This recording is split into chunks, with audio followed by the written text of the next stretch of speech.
Hey guys, welcome to the Path to Warren podcast, episode 340.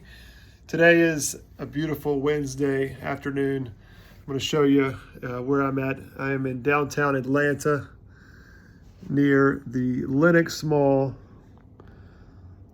I'm in the hotel room, a nice Marriott here, but the sun's going down. I wanted to just share what today was like and some of the business development and marketing tips and tools that happened.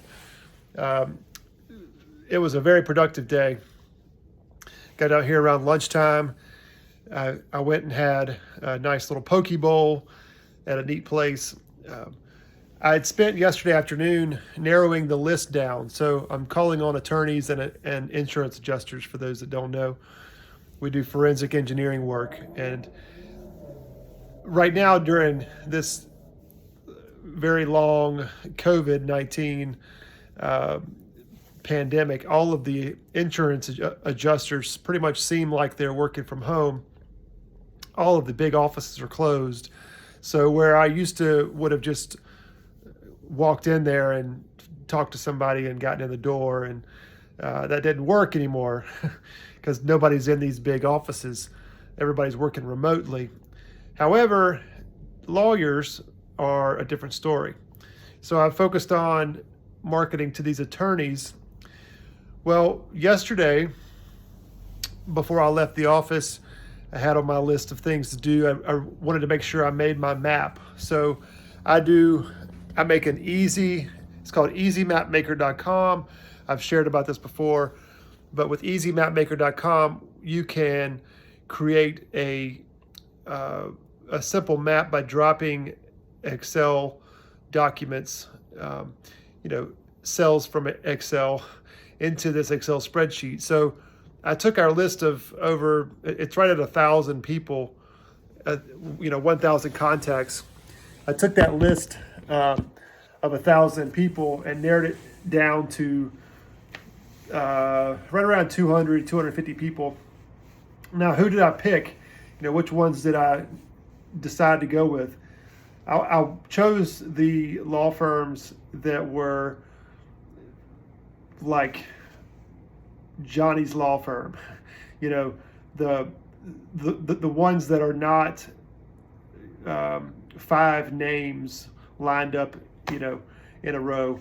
A lot of times the smaller law firms that are, like if the guy's name's Billy Smith Law Firm, a lot of times I can get in the door very easily with those law firms. Even if they're plaintiff firms, those can be very easy to just walk in the door, start talking to the attorneys, and have a good conference with them. So I'm back at the hotel room now, but just wanted to share with you how that went. I had 2 really good meetings that were, just walk-in meetings with attorneys. I narrowed the list down. The part I want to talk about is this process. What process did I go through to decide where to stop? Out of 1,000 people on our spreadsheet, I mean, literally, it's like 900 and some people. I narrowed it down to these 200 people because it's like, which ones am I going to be able to walk in the door and talk to somebody? So that is. That was the big criteria, was if it was a mom and pop type law firm, a smaller law firm, that I could actually get in the door pretty quick. I walked into the first law firm, and there were 4 attorneys on their website, which that's a crucial part of this whole thing, is to look up on the website and see who's there, who does what.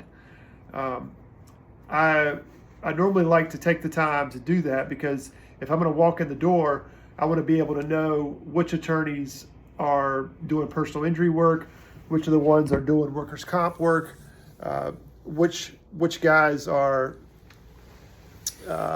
doing insurance defense, and so on and so forth. So I looked up, and there were 4 people at that law firm. The main person, the main attorney who's on the building, I obviously would love to talk to him, but my experience says you very rarely get that person. So I always like to lead with somebody that I find on the website that looks approachable, or when I look at their bios, there's something in there like maybe they went to Clemson University, which is where I went, or maybe they, like this one lady was an insurance adjuster, and I was like, oh, I could talk to her about the insurance companies that we call on.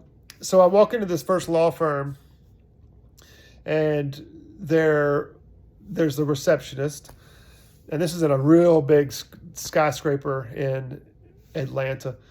And I walk into this law firm, and I asked the receptionist, I said, hey, can I speak to Katrina?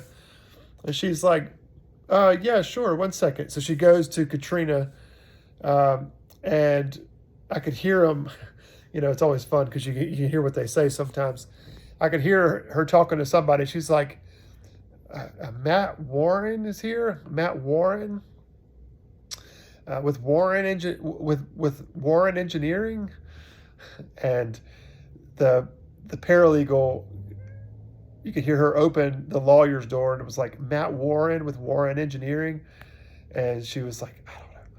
So the paralegal comes out, and before the paralegal comes out, the receptionist says, she'll be right out. Somebody be right out. So the paralegal comes out, and she's like, yes, hi. And I said, hi, my name's Matt Warren. We do forensic engineering. And I handed her our paperwork. It's some blogs and a black book. We call it our black book. It's got our team of experts in it. And I said, I was in the area. I was working with Michael right down the road. Michael's an attorney. Do you know Michael? She's like, I've heard of him. I said, okay. Well, we were working with him. He had a injury involving a commercial dryer that hurt somebody. We have an injury case with him, and I just thought I'd come by and say hello. I saw that you did insurance adjusting prior to becoming a lawyer. That's great. I said, we call on insurance adjusters as well, and we help them with their cases as well. And she's like, oh, okay. And, so I was still talking to the paralegal, but it didn't take very long. The paralegal said, hold on 1 second. Let me go get Christina, I think her name was. Let me get Christina. And so she tells me to go sit down in the conference room. And so I kind of wait in the hallway, and she goes and gets the lawyer. The lawyer comes right out. And she says, oh, hey, come on in. Let's go sit here and talk. So the paralegal kind of screened me a little bit and saw that I was legit. The lawyer comes out. We sit down. We start talking about how she does a ton of car wreck cases. And I talked to her about black boxes and how black boxes, when somebody gets in a car wreck, these black boxes, you're able to see the last 5 seconds of data right before the car wreck. You could see if the person slammed on the brakes. You could see if they swerved left, if they swerved right, if they did nothing. You can see all of that with this black box if the car has it. And she was like, oh, yeah, that's right. And she was talking about all these different car wrecks she's had. And she said, well, what else do you guys do? And at this point, she was looking at our expert card, and she flipped it over, and she was looking at all that we do. And she says, well, I do a lot of premises liability work. And that's where somebody slips and falls or trips and falls, or the idea there is that you're blaming the premises for a problem with their restaurant or their curb or whatever. If they're plaintiff attorneys, they call it premises liabilities cases because they're blaming the premises owner, the defendant. They're blaming them. If it's a defense case, you call them trip and falls, or you call them slip and falls, because that puts the onus on the person that fell. So we started talking about these premises liability cases, and I talked to them about how we have an expert, Steve Hunt, who does that work, and he's been doing this 40 years, so he's being very selective about his cases. But I said, let me show you what his bio looks like. And I pulled him up on my phone and I said, he told me not to market him, but if you've got premises liability cases, Steve Hunt's the right person for that. And she's like, oh, that's great. Yeah. And she said, the problem with these premises liability cases is getting enough damages where it justifies hiring an expert. And I said, totally. I said, there have been some cases, though, where this old lady fell in a parking lot at like a CVS, and they were blaming the manager because he knew about it. The big hole in the asphalt in the parking lot. He knew about it, but didn't fix it. It was written up on his management report where they had done a walk around, per month or per week or whatever. And the owners of the place didn't fix it. So that was, and don't quote me on that, but I was able to talk to it enough, like we had those kind of cases. And so that was really neat. But we had a good 20-minute, I was able to give her the lawnmower story. I talked to her about how Jeff, my father started the company, and he was a young boy, wanted to cut grass. Granddaddy, I went through the whole lawnmower story. I don't want to get into all that right now, but I told the lawnmower story. I always do that if I feel like they like us and it's a good emotional story. It's trauma. It's where my dad lost his finger in an accident when he was cutting grass as a young boy. And that's a machine safeguarding case. But it really leads into how he turned into be a forensic engineer, helping people, keep people from getting hurt. I really try to tell that on all of my plaintiff cases. And, that was a really good stop. We left there. I gave her a tape measure that's got Warren on it. It was just a really good call. Then I went down the road, and my next stop was this other law firm. And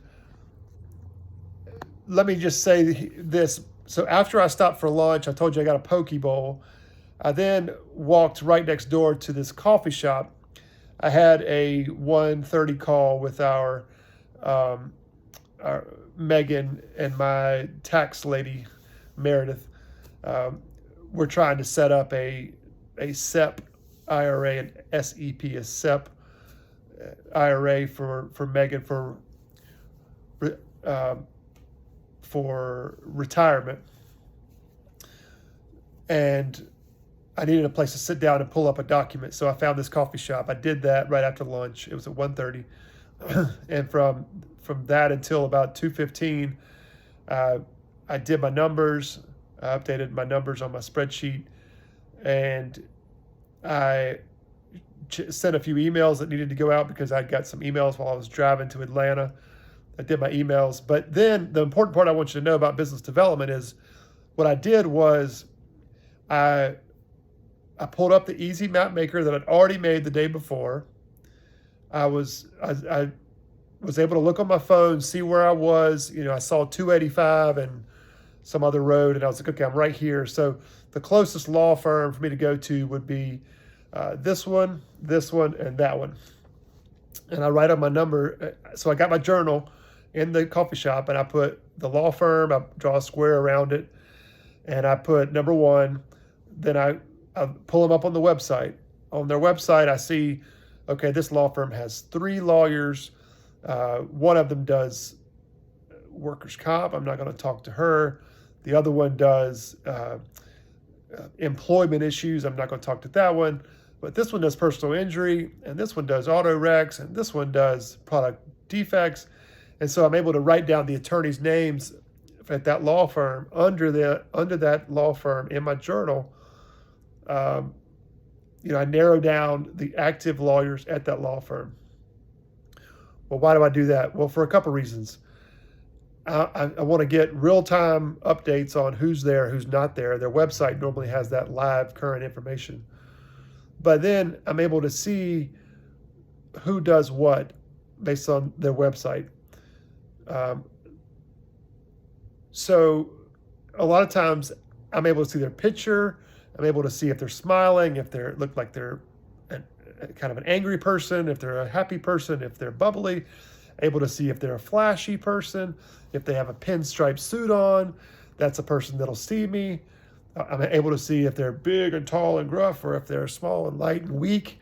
I'm able to see if they're a female, a male, if the female looks like more of a bean counter, or if the female looks like she's a powerhouse, all of those are crucial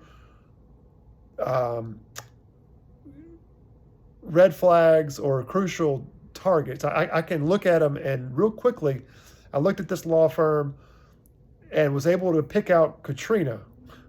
And I'm telling you, the reason why I'm doing this podcast, I'm telling you that I've got a skill for that. I've got a knack for that. I've done that for many years, not just at this firm, but with my solar business, with my pine straw business. I can tell which people will meet with me based on what they're wearing, how they're smiling, what they look like. You could just tell if they're a people person or if they're not a people person. I could just tell. If they have a pinstripe suit and they look cocky and their hair's gelled back, that they're an influencer, they're a quick decision maker. A lot of times, to stroke their ego, they'll meet with me because, somebody important is coming to see me, or somebody's in the lobby for me. Good luck. If it's a bean counter, if it's somebody that's been there for 20 years, most likely they're not high on change. They don't get excited about people to come and see them. I don't go to those people. If they look like they're plain and wear plain clothes and more of the accountant type lawyer, I don't go to those lawyers. I go for the flashy ones, the bold ones, the young ones. A lot of the younger ones want to meet new people. And so it's like, hey, if somebody's in the lobby for me, I'm going to go meet them. I'm going to go see them. So I picked a younger attorney, African-American. She was an adjuster, so I felt like I could talk to her because I talk with adjusters all the time. And she does what we need to do. And she wasn't the main dude. It's something, it speaks something when you don't go and see the main dude, because he always is the one that gets called on. It's that sometimes you win points with the other lawyers if you go see them and not the main dude. So, and plus the main dude's always busy. He's always got young lawyers in his office. He's always on calls. He's always busy because he's the main dude. But the best foot in the door is to go after those young attorneys that are willing to talk to you and grow and learn and add to their database.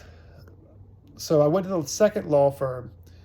The second law firm, I had found that when I was at the coffee shop, what I did, once I went through these three law firms, I actually had 4 on my list. But once I got off their information off their website, then I went to our Clarity Soft. That's our software we use for our CRM, where we keep all our customer data on marketing and business development. And I was able to see where the second law firm, I'm going to stop at, the second law firm, we had opened up a case in 2008 and with one lawyer, a young lawyer, and in 2020, we had opened up another case with the main lawyer. So I was like, yes, this is perfect. That was the ammo, that was the permission I needed to stop by there. The first law firm, I didn't need permission. I just stopped by there because I'm right down the road and just wanted to say hello. It works sometimes, it doesn't work sometimes. But if I have a reason, because I've done business with them before, they've called us before, they know about us. The first law firm didn't know anything about us. The second law firm knew about us because they had hired us before. So I was able to go in there and ask to speak to the main dude first. I said, and I told the receptionist, I said, we've worked with Michael on a case involving a commercial laundry that injured somebody, laundry machine, washing machine or something. And she's like, "Oh, really? Oh, that's great." I said, I just wanted to say hello. I was in town, just wanted to say hello to him. Is he available? Yeah, he's here. He's here. And actually, let me back up. What I actually said was I went for the young lawyer first. I asked for the young lawyer, and she said, "Oh, he's out on a run right now." And I said, "Okay, well, I've got this stuff to drop off to him and Mike, the owner." I said, "Mike's not here, is he?" Said, "Oh, actually, he's here. Yeah, he's here. Let me go get him." So she goes upstairs and gets him. He comes back down, and we had a 30-minute conversation in the lobby, standing up, about all these forklift cases where these clients are losing their legs because they get pinched up against the wall in forklifts. He had a crane case. He had a pressure cooker case. He had all kinds of cases. And he'd been using local firms, but also firms out of Chicago, had crazy high bills. He said they charged him $100,000 on one case to work for him, to do the engineering work. So,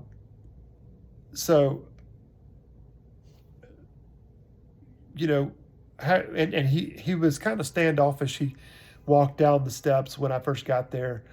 And this is all about rapport building. And he said, "Oh, it's been a while." I said, "Yeah, he said, "Well, what brings you to the area?" I said, "I'm just in the area knocking on doors, saying hello." And then he said, "What kind of cases you guys are working?" And I said, "Oh, we're doing all kinds of stuff. Well, what kind of cases do you have?" And I started out with auto cases. I said, "Oh, we're doing a bunch of car wreck cases." And because plaintiff attorneys always have car wreck cases. And he said, "No, I'm not doing much of those." I said, "But he's like, I am doing a lot of crane cases and forklift cases and lift cases and pressure cooker cases that burn people." And so we had a long talk. And the next step is I'm going to have our expert, John Phillips, reach out to him about these forklift cases tomorrow. We could have gotten on the phone today, but I was just brain dead. I'm just going to have John reach out to him and talk to him tomorrow. But I'm back in the hotel now, going to find me something to eat. I just thought I'd share a little bit about the business development. I'm really good. I've determined that I always loved B2C business, but I love B2B business. Business to business.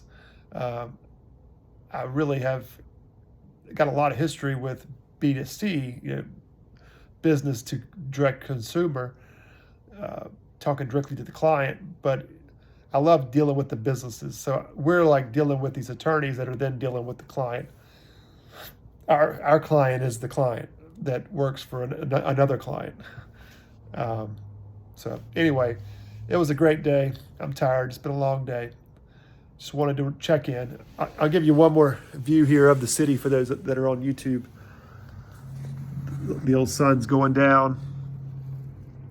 Downtown skyline of Atlanta. So, hope you have a great night. Thanks so much for listening. And remember, as Mama always said, make your contribution. Have a great night.